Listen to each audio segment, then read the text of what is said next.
Hello everyone, welcome back to another new PCB tutorial video. Today we will see that how actually we can generate a bill of material for a design. So you can generate the BOM from schematic as well as from the PCB design itself. So it is good to generate your BOM file when you have finished your schematic design part. Means before entering into the PCB design, you should complete it with the BOM generation. So here is my design on the screen. You can see here multiple types of components I have used. So from the 3D view actually you can get it.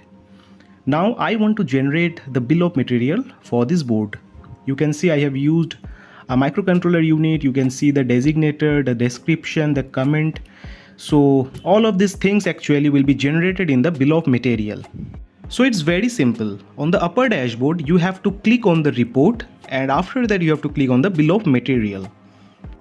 So you can see the bill of material window has opened. So you can see the columns in the left hand side, the comment, description, designator, footprint, library reference, quantity.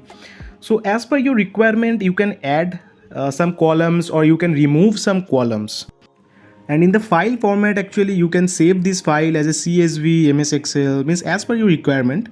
So most of the time actually the MS Excel would be the better option, and you can change these columns as per your need. So just you have to click on the columns, and after that you can actually remove some columns or you can add some columns as per your requirement. And at the end you have to click on the export and you have to save the files on your project.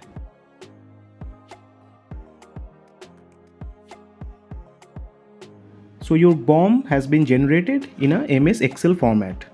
So I hope you can understand that how actually you can generate a bill of material for a design. If you like this video, please click on the like button. For latest video update, subscribe to my channel. Thanks for watching.